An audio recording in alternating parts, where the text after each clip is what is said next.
Hello दोस्तों, आज हम आपके लिए लेकर आए हैं कहानी का 27वां भाग। अगर आपने इस कहानी के पहले के 26 भाग नहीं देखे तो आप चैनल पर जाकर देख सकते हैं। तो चलिए आगे की कहानी शुरू करते हैं। Mumbai India villa. रात का वक्त। मोक्ष इस वक्त अपने स्टडी रूम में था। वो अपने लैपटॉप पर कुछ कर रहा था कि तभी स्टडी रूम का दरवाजा खुला और इवांशी अंदर आई। मोक्ष बिना उसकी तरफ देख बोला, जाना, व्हाट आर यू डूइंग? तुम्हें सोना नहीं है क्या? इवांशी उसकी तरफ बढ़ते हुए बोली, सोना तो है, पर तुम्हारे साथ। ये सुनते ही मोक्ष ने एकदम से इवांशी की तरफ देखा और उसकी नज़र उसके चेहरे पर होते हुए नीचे जाने लगी। इस वक्त इवांशी ने एक नाइट ड्रेस पहनी हुई थी, जो कि सैटिन की थी और बहुत शॉर्ट थी और उसका एक स्ट्रैप नीचे गिरी हुई थी।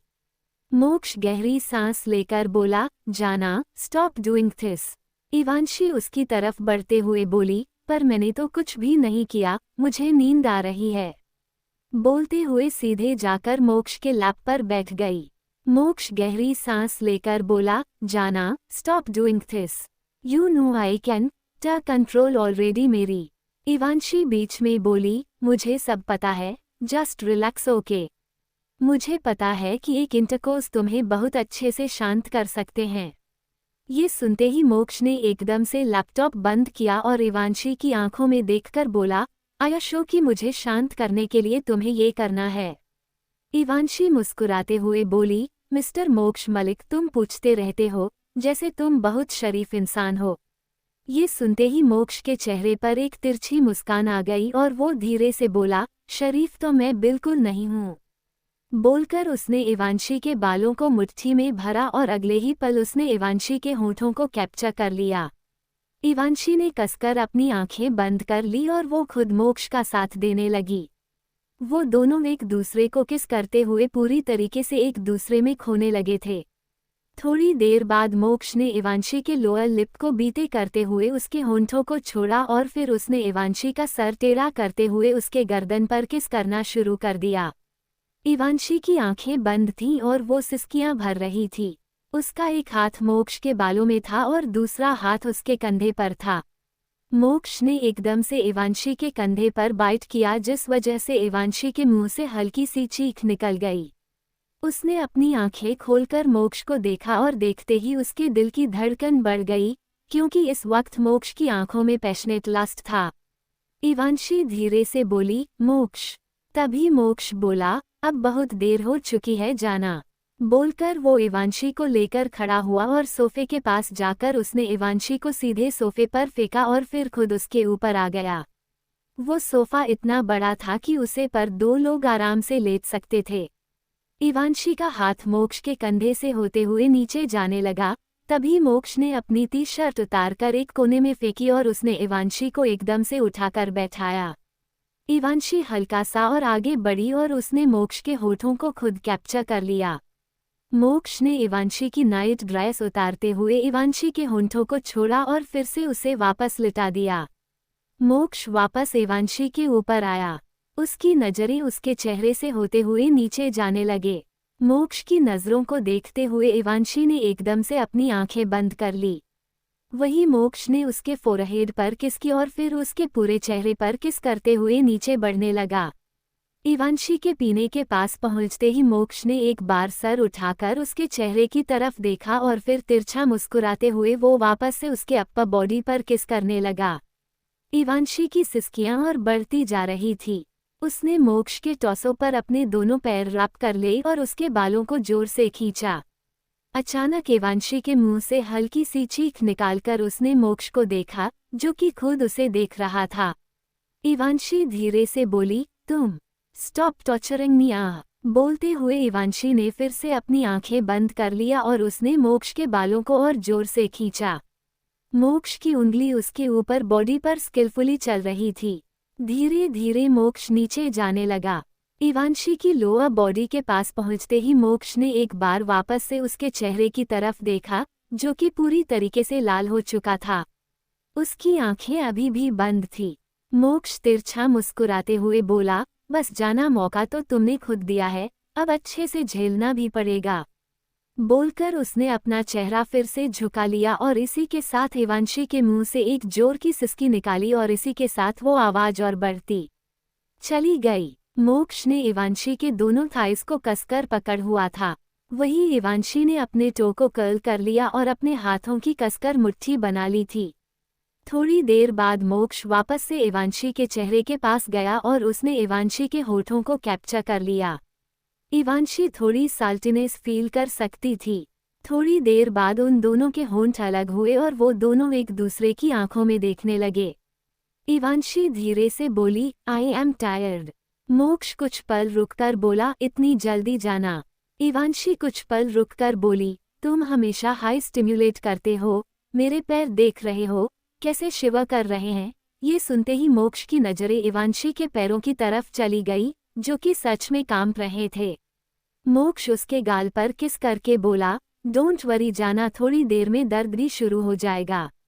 ये सुनते ही इवांशी की आंखें बड़ी हो गईं।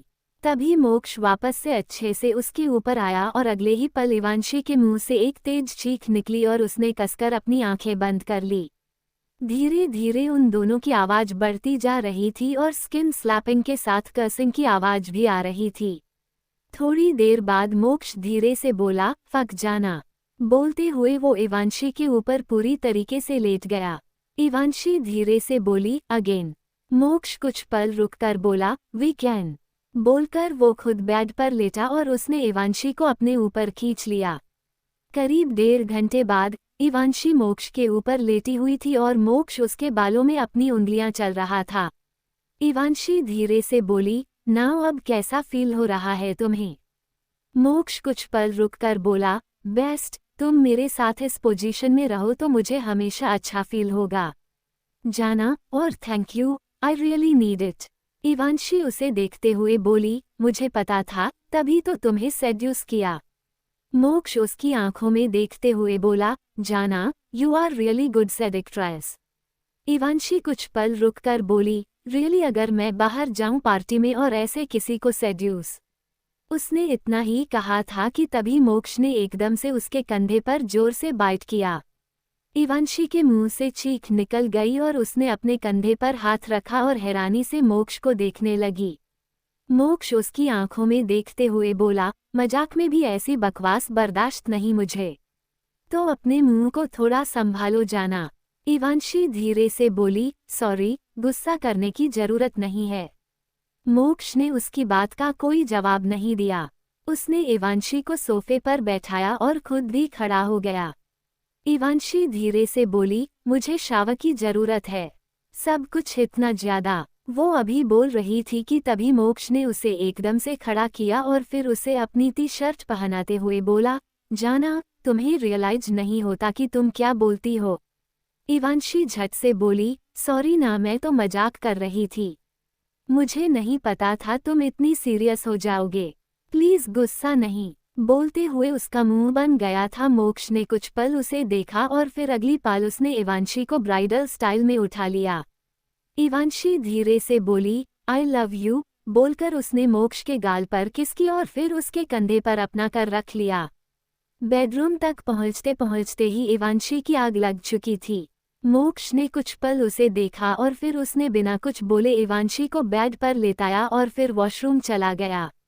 थोड़ी देर बाद मोक्ष वॉशरूम से बाहर आया, तभी उसका फोन बज। उसने अपना ब्लूटूथ ऑन किया और फिर बोला, व्हाट हैपेंड कीर्ति। दूसरी तरफ से कीर्ति बोली, मिस्टर मलिक, एक रिंग मिली थी और उसके साथ मैं बाइक के टायर के निशान की फोटोज भी ले ली थी। पता लगाने के बाद ये समझ में आया है कि वो। मोक्ष बीच में बोला, इतना कुछ सोचने की जरूरत नहीं है कीर्ति। बोलते हुए मोक्ष इवांशी के इनर थाइस को साफ कर रहा था। कीर्ति कंफ्यूजन से बोली, what do you mean mister Malik. मोक्ष बिना किसी भाव के बोला, उदय राजवंश और विक्रम राजवंश दोनों भाई हैं। विक्रम राजवंश का एक बेटा है जिसका नाम है हार्दिक राजवंश। विक्रम राजवंश की वाइफ भी है, she is not much important. पता करो उनके बारे में और तुम्हें पता है कि पता क्या करना है। कीर्ति कुछ पल रुककर बोली, समझ गई मिस्टर मलिक, यही पता करना है कि जिस वक्त रोहान का एक्सीडेंट हुआ था उसे वक्त ये सब के सब कहाँ थे और उनके कांटेक्ट में कौन कौन था। क्या चल रहा था? डोंट वरी, कल तक एक रिपोर्ट आपके सामने होगी, बोलकर उसने कॉल कट कर दिया। मोक्ष ने ब्लूटूथ नाइट स्टैंड पर रखा और फिर इवांशी के पास लेटते हुए बोला, तुम सही बोल रही थी जाना। अक्सर दुश्मन वहीं पर होते हैं जहां पर शक ना जाए। मोक्ष मलिक ने अपना कोई दुश्मन कभी छोड़ नहीं है, पर कुछ खानदानी कुत्ते मुंह उठाकर भौंकने तो आएंगे ही। बोलते हुए उसके चेहरे पर कोई भाव नहीं थे। मुंबई इंडिया, अगला दिन। MM villa. मोक्ष और इवांशी इस वक्त वो दोनों डाइनिंग टेबल पर बैठे हुए थे और दोनों खाना खा रहे थे। तभी इवांशी मोक्ष को देखते हुए बोली, तुम जब ऊपर फ्रेश हो रहे थे तब भी नीचे एक कार्ड आया, मैंने रिसीव किया। मोक्ष उसे देखते हुए बोला, पार्टी का कार्ड? इवांशी झट से बोली, हाँ, और वो भी आज शाम की कोई पार्टी है। हमें जाना है क्या? मोक्ष आई रोल करते हुए बोला, बिल्कुल नहीं जाना।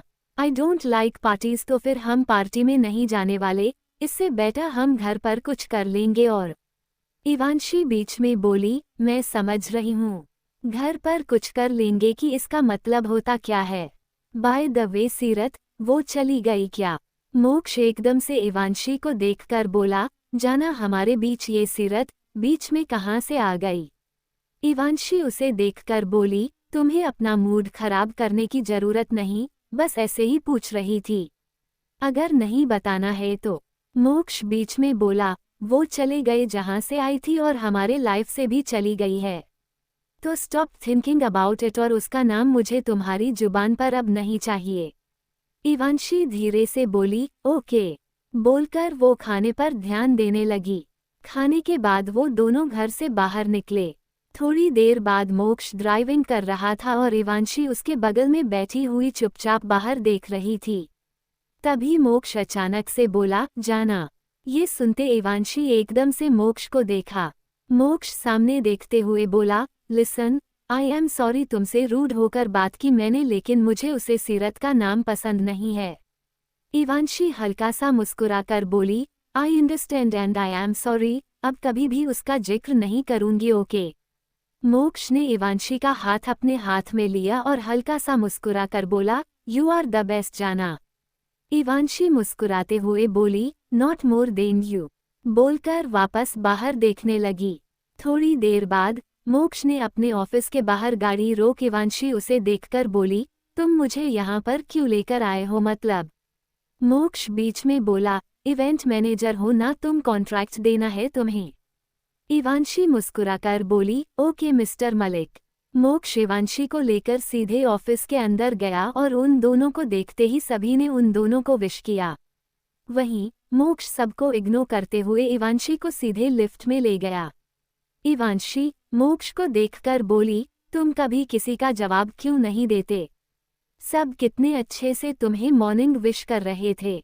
मोक्ष आई रोल करते हुए बोला, सबको अपनी लिमिट में रखना जरूरी होता है और मोक्ष मालिक इतना फ्री इंसान नहीं है जो हर किसी को रिप्लाई देगा।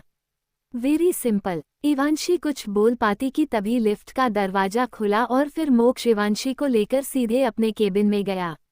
केबिन पहुंचते ही मोक्ष इवांशी को देखकर बोला, एक होटल का इनॉग्रेशन के लिए तुम्हें कॉन्ट्रैक्ट देना है जाना। पिछली बार जो तुमने किया था वो सब कुछ बहुत इम्प्रेसिव था, और तुम मेरी वाइफ हो इसलिए नहीं बोल रहा, तुम्हारा काम अच्छा है। इवांशी उसके सामने बैठकर बोली, ओके समझ गई। इसी के साथ वो दोनों डिस्कशन में लग गए। वहीं हॉस्पिटल में रूहान इस वक्त बेड पर बैठा हुआ था और उसके हाथ में रिमोट था। सामने टीवी पर एक शो चल रहा था और इस वक्त रूहान के चेहरे पर बोरियत साफ नजर आ रही थी। तभी जिया अंदर आती हुई बोली, मॉर्निंग। रूहान उसे देखकर बोला, तुम्हें मेरी याद आ गई, मुझे लगा तुम अपने भाई को भूल गई। जिया उसके पास बैठकर बोली, और तुम्हें ऐसा क्यों लगा कि मैं अपने भाई को भूल जाऊंगी? रूहान उसे देखते हुए बोला, मुझे घर जाना है, मैं यहाँ पर बहुत बोर हो रहा हूँ, लिटरली एक दिन में हालत खराब हो गई है। जिया सार्कास्टिकली बोली, अगर ऐसी बात थी तो फिर अपना ध्यान रखना चाहिए था, एक्सीडेंट नहीं करना चाहिए था। रूहान आई रोल करते हुए बोला, पर मैंने नहीं कराया कुछ वो तो। इतना बोलते ही वो एकदम से रुक गया। जिया उसे देखकर बोली, क्या तुमने नहीं कराया था तो क्या? रूहान कुछ पल रुककर बोला, कुछ नहीं, मैं तो बस ऐसे ही बोल रहा था। मुझे तुमसे कुछ पूछना है, बताओगी? जिया अपने साथ लाए हुए फ्लावर्स वही साइड में रखते हुए बोली, पूछो। रूहान एक नज़र उसे देखकर बोला, तुम्हारे और शिविन के बीच में क्या चल रहा है? ये सुनते ही जिया ने हैरानी से रूहान को देखा और उससे बोली, क्या चल रहा है? कुछ भी नहीं चल रहा है। रूहान गहरी सांस लेकर बोला, मुझे ना सब समझ में आ रहा है और सब दिख भी रहा है। मतलब, तुम उसके साथ कैसे इन्वॉल्व हो रही हो? पूरे टाइम वो तुम्हारे साथ था। तुम दोनों एक अलग से मतलब। जिया बीच में बोली, तुम ये टिपिकल प्रोटेक्टिव ब्रदर की तरह बिहेव करना बंद कर दो। आई मीन करो, अच्छा लगता है। पर पहले मेरे बात सुन लो। कुछ भी नहीं है जैसा तुम सोच रहे हो। रूहान उसे देखते हुए बोला, जिया, मैं खुद एक लड़का हूँ, ठीक है, और एक लड़के की फीलिंग में अच्छे से समझ सकता हूँ। मुझे सब दिखा है। तुम्हारी साइड का नहीं पता लेकिन उसके तरफ से सब कुछ क्लियर दिख रहा है। जिया धीरे से बोली, क्या I mean to set that क्या दिख रहा है? रूहान उसे देखकर बोला, ही लाइक्स यू और ये मेरी गट फीलिंग के साथ साथ थी। मेरी ऑब्जर्वेशन भी है। ये सुनते ही जिया कुछ सोचने लगी। तभी रूहान उसके सामने चुटकी बजाकर बोला, मुझे तो लग रहा है कि तुम्हारे दिल में भी कुछ है। तुम मुझे बिना बताए अपने लिए अपना हस्बैंड चूज कर रही और मुझे कुछ खबर नहीं है। जिया झट से बोली, ऐसा कुछ नहीं है। ये सब मत सोचो, ओके, और अपना ध्यान रखो। कल शायद तुम्हें डिस्चार्ज मिल जाए और अगर सारे बकवास की तो मैं 1 हफ्ते तक हॉस्पिटल में ही रखूंगी। रूहान हैरानी से बोला, ये कैसे धमकी हुई? जिया मुस्कुराते हुए बोली, बिल्कुल सही, धमकी हुई। उसकी बात सुनकर रूहानी सर हिला दिया। उसने एक बार अपने हाथ और पैर की तरफ देखा और फिर मन में बोला, आई स्वीयर, मेरा मन तो कर रहा है कि उन दोनों बाइक वालों का खुद गला दबाकर जान से मार दूं। सोचते हुए उसने एक गहरी सांस ली। वही इंडस्ट्रीज में इवांशी अभी मोक्ष के केबिन में उसकी चेयर पर बैठी हुई थी और वो कॉफी पीते हुए एक डायग्राम बना रही थी। तभी मोक्ष अंदर आया और उसने ऑन कॉल बोला, मॉडल आ चुकी है, तो उसे लेकर आओ, मैं मॉडल को पर्सनली चेक करना चाहता हूँ। ओके, बोलकर उसने कॉल कट कर दिया। तभी इवांशी उससे बोली, what do you mean, model को पर्सनल चेक करना चाहते हो? चेक क्या करना है उसमें? मोक्ष सार्कास्टिकली बोला, साइज चेक करना है जाना। इवांशी धीरे से बोली, साइज, बोलते हुए वो आंखें फाड़े हैं। रानी से मोक्ष को देख रही थी। तभी मोक्ष उससे बोला, रिलैक्स, अपना दिमाग थोड़ा कम दौड़ाओ। जेड चेक करने का मतलब ये है कि मॉडल जी प्रोजेक्ट के लिए बुलाई गई है, उस प्रोजेक्ट के लिए एप्रोप्रिएट है या नहीं। I have to check it by myself जाना, हर काम के लिए सब पर भरोसा नहीं किया जा सकता। इवांशी धीरे से बोली, ओके, तो ऐसे बोलो ना, तुम उल्टी बातें करते फिर मेरा दिमाग भी उल्टा चलता है। मोक्ष अपना फोन टेबल पर रखते हुए बोला, तुम्हारा दिमाग कभी भी सही। इससे आगे वो कुछ बोल पाता कि तभी दरवाजा नॉक हुआ। मोक्ष आवाज में बोला, कम इन। उसके इतना कहते ही केबिन का दरवाजा खुला और एक लड़की अंदर आई। इवांशी ने जैसे उस लड़की को देखा, उसके हाथ से कॉफी मग गिरते गिरते बच गया। वो धीरे से बोली, ताशा। इस वक्त गेट पर कोई और नहीं बल्कि ताशा खड़ी थी, मोक्ष की सबसे फेमस फ्लिंग जो उसके साथ शिमला में थी। मोक्ष में जैसे ही ताश को देखा वो धीरे से बोला, व्हाट द हेल। वही ताशा हैरानी से मोक्ष को देख रही थी। वो अचानक से मुस्कुराकर बोली, Moksh, this is you. Oh my God, I can't believe that, my time बाद देख रही हूँ। तुम्हारे साथ ट्रेजेडी हुई बट उसके बाद भी you are looking so handsome. बोलते हुए वो एकदम से मोक्ष की तरफ बढ़ गई। इवांशी धीरे से बोली, handsome tragedy, what the hello, इसे मैं दिखी नहीं क्या? इवांशी ताशा को घूर रही थी, जो कि इस वक्त मोक्ष के बहुत पास खड़ी थी। तभी ताशा मुस्कुराते हुए बोली, आई कांट बिलीव इट कि मैं तुम्हें इतने टाइम बाद देख रही हूँ। आई मीन तुम्हारा चार्म आज भी वही है। चेहरा जो भी हो, तुम हैंडसम तो हो, वैसे मुझे पता था कि मैं तुमसे मिलने वाली हूँ। इवांशी अचानक तेज आवाज में बोली, थोड़ी नज़र इधर उधर घुमा लो तो तुम्हें कोई काम का इंसान दिख जाएगा। ये सुनते ही ताशा की नज़र एकदम से इवांशी की तरफ चली गई और उसकी स्माइल एकदम से गायब हो गई। ताशा धीरे से बोली, तुम। बोलते हुए उसे वो वक्त याद आ गया जब वो सबसे पहले मॉल में इवांशी से टकराई थी और दूसरी बार उसे पार्टी में जहां पर मोक्ष ने उसे अपनी गर्लफ्रेंड अनाउंस किया था। इवांशी सार्कास्टिकली बोली, क्या हुआ, सदमा लग गया? ताशा कुछ पल रुककर बोली, तुम यहाँ क्या कर रही हो? और मोक्ष बीच में बोला, मॉडल हो ना तुम? ये सुनते ताशा ने एकदम से मोक्ष को देखा और फिर बिना कुछ बोले हाँ में सर हिला दिया। मोक्ष बिना किसी भाव के बोला, शी इज़ माई वाइफ। बोलकर वो सीधा अपना टेबल के पास गया और उसने अपना फ़ोन उठा लिया। मोक्ष की बात सुन ताशा धीरे से बोली, पहले गर्लफ्रेंड और अब सीधा वाइफ। इवांशी मुस्कुराते हुए बोली, मोक्ष तुम्हारी मॉडल तो सदमे में चली गई। नॉट एक्चुअली तुम्हारी मॉडल, ये मॉडल बेचारी सदमे चली गई, तुम किसी दूसरी मॉडल को रख लो। ताशा झट से बोली, नो, उसकी जरूरत नहीं है, I need this job, please मोक्ष। मैं मोक्ष बीच में बोला, mister Malik, this is my professional area and यहाँ पर मैं सिर्फ और सिर्फ मिस्टर मलिक हूँ, ओके? इंटरव्यू स्टार्ट करें। ताशा धीरे से बोली, ओके मिस्टर मलिक। बोलकर उसने एक नज़र इवांशी को देखो फिर वापस मोक्ष को देखने लगी। मोक्ष ताशा का इंटरव्यू ले रहा था और वो उसका इंटरव्यू ऐसे ले रहा था जैसे वो उसे पहली बार मिल रहा था और ये सारी चीज़ इवांशी को बहुत सुकून दे रही थी। उसे ताशा बिल्कुल नहीं पसंद थी क्योंकि जब मुझसे पहली बार मिली थी तब से उसका इम्प्रेशन बहुत खराब था। करीब आधे घंटे बाद मोक्ष ताशा की प्रोफाइल देखते हुए बोला, you are perfect for this project. कल से इसके ऊपर काम शुरू होगा तो डिस्कशन के लिए मैनेजर से बात कर लेना। No, you can leave. Tasha धीरे से बोली, ओके। बोलकर उसने एक नज़र इवांशी को देखा और फिर बाहर चली गई। उसके जाती इवांशी खड़ी हुई और मोक्ष के पास जाते हुए बोली, listen to me very carefully Moksh Malik. अगर ये तरबूज की शक्ल वाली लड़की तुम्हारे आसपास ज़्यादा भटकी ना तो मैं इसकी शक्ल का खरबूजा बना दूंगी। मोक्ष इवांशी को अपने करीब खींचते हुए बोला, जाना तुम्हें फ्रूट खाने का मन कर रहा है? इवांशी धीरे से बोली, व्हाट? मैंने कब बोला कि मुझे कोई फ्रूट खाना है? मुझे कोई फ्रूट में इंटरेस्ट नहीं है, ओके? और मोक्ष बीच में बोला, तो तुम ये तरबूज और खरबूज वाली फिलॉसफी लगाना बंद कर दो।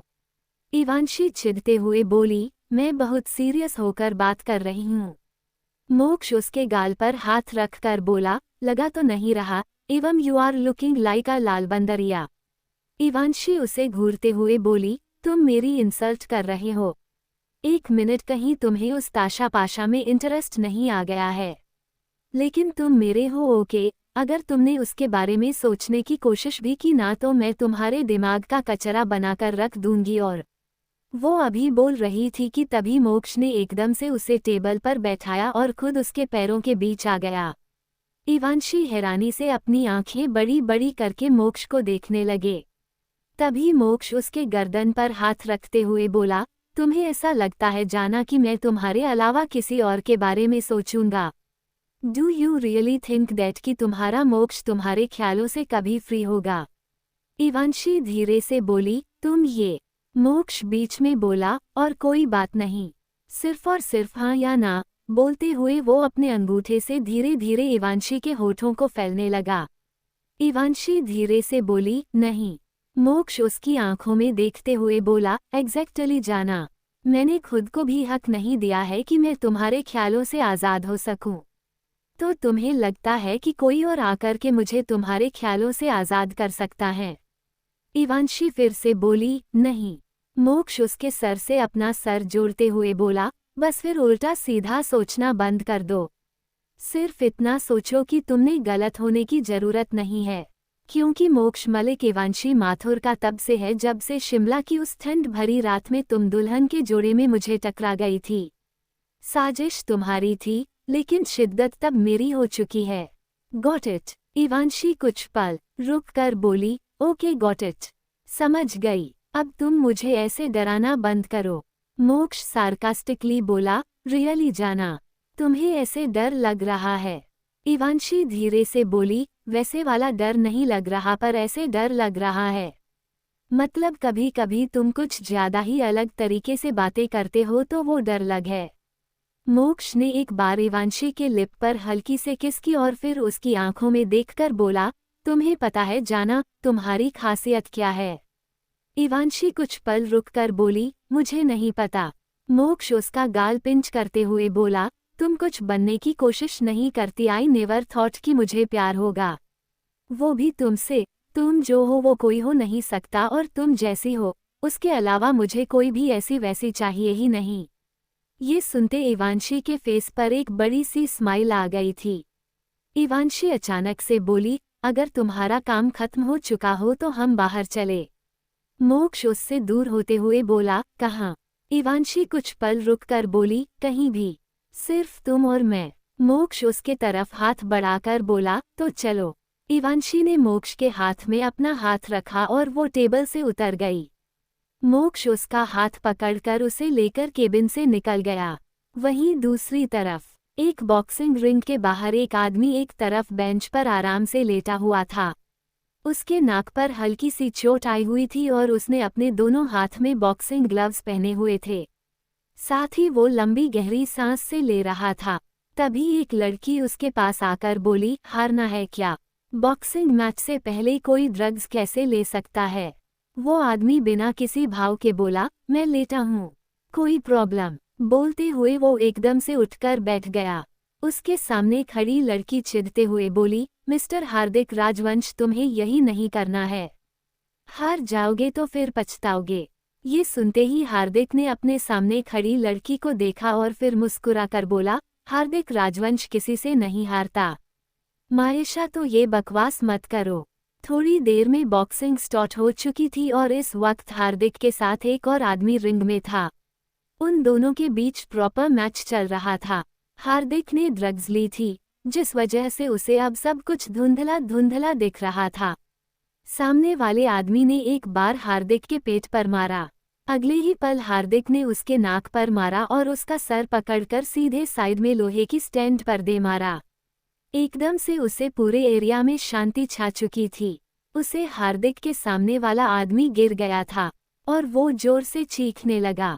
उसके सर पर बहुत जोर से लगी थी। हार्दिक धीरे से बोला, पागल कहीं का, बोलकर वो तुरंत रिंग से उतर गया। तभी मायशा उसके पास आकर बोली, अगर वो मर गया तो? हार्दिक उसे देखकर बोला, अगर मर गया तो मेरा बाप है हैंडल करने के लिए। Don't forget that I am Hardik Rajvansh, Vikram राजवंश का बेटा हूँ मैं। बोलकर वो तुरंत वहां से निकल गया।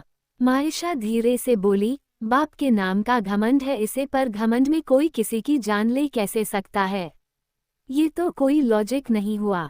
वही हार्दिक वहां से निकलकर सीधे अपनी बाइक के पास गया और तभी उसका फोन बजा। उसने जैसे कॉल पिक किया, दूसरी तरफ से विक्रम बोला, कहाँ हो तुम? कल रात से तुम्हारा कोई अता पता नहीं है। हार्दिक आई रोल करते हुए बोला, जहाँ भी हूँ सही सलामत हूँ डैड, इतना टेंशन लेने की जरूरत नहीं है, बॉक्सिंग के लिए आया था। और विक्रम बीच में बोला, बॉक्सिंग के लिए जाओ ठीक है, लेकिन मुझे पता है कि तुम उसके साथ साथ ड्रग भी लेते हो। कितनी बार मना किया है मैंने कि तुम्हें ड्रग नहीं लेना है। राजवंश खानदान का सब कुछ तुम्हारा है और ड्रग लेकर के तुम अपनी जान पर क्यों लेकर आ रहे हो सब कुछ? हार्दिक बेफिक्रे अंदाज में बोला, डोंट वरी डैड, कुछ नहीं होगा। राजवंश खानदान की सारी बिजनेस, सारी प्रॉपर्टी मेरी ही रहेगी, मरूंगा नहीं मैं। बोलकर उसने कॉल कट कर दिया। हार्दिक ने अपना फोन पॉकेट में रखा और फिर बाइक पर बैठकर उसने अपनी गाड़ी स्टार्ट कर दी। थोड़ी देर बाद एक ट्रैफिक पर उसने बाइक रोकी। वहीं इसी ट्रैफिक पर मोक्ष और इवांशी अपनी गाड़ी में थे। इवांशी मोक्ष को देखते हुए बोली, ये इतना लंबा ट्रैफिक क्यों है? हम जा रहे हैं, फिर शाम को रोहान से मिलने भी जाना है और ये ट्रैफिक खत्म होने का नाम ही नहीं ले रहा। मोक्ष की सामने देखते हुए बोला, मुंबई का ट्रैफिक है जाना, थोड़ा वेट तो करना पड़ेगा। ये सुनते इवांशी का मुंह बन गया और उसने गाड़ी से अपना सर टिकाया और बाहर देखने लगी। वही हार्दिक सिटी बजाते हुए चारों तरफ देख रहा था।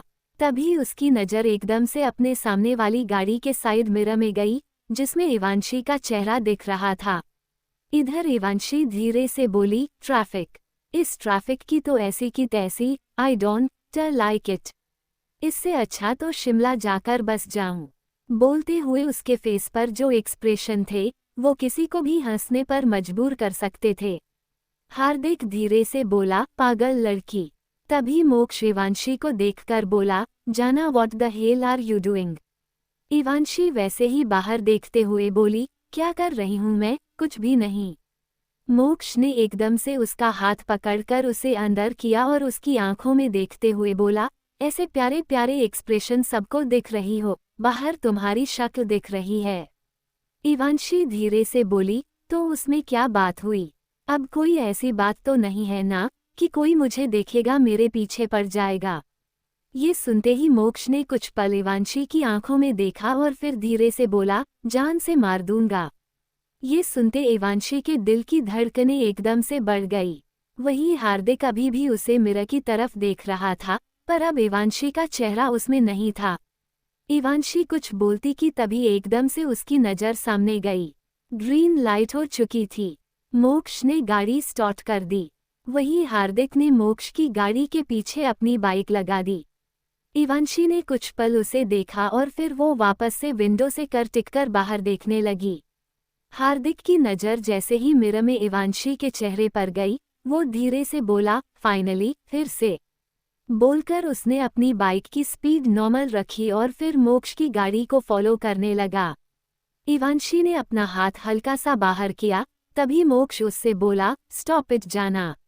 ये सुनते इवांशी ने अपना हाथ अंदर की और मोक्ष को देखकर बोली, तुम मुझे इतना डांट क्यों रहे हो? मोक्ष एक नज़र उसे देखकर बोला, क्योंकि तुम डांट खाने वाले कम कर रही हो। ये सुनते ही इवांशी का मुंह बन गया। उसने अपना स्कार्फ निकालकर थोड़ा सा बाहर किया, तभी अचानक से स्कार्फ उसके हाथ से छूट गया। इवांशी हैरानी से बोली, मेरा स्कार्फ। मोक्ष ने एकदम से विंडो का ग्लास लगाया और फिर इवांशी को देखकर बोला, अब मेरी टेंशन थोड़ी कम होगी।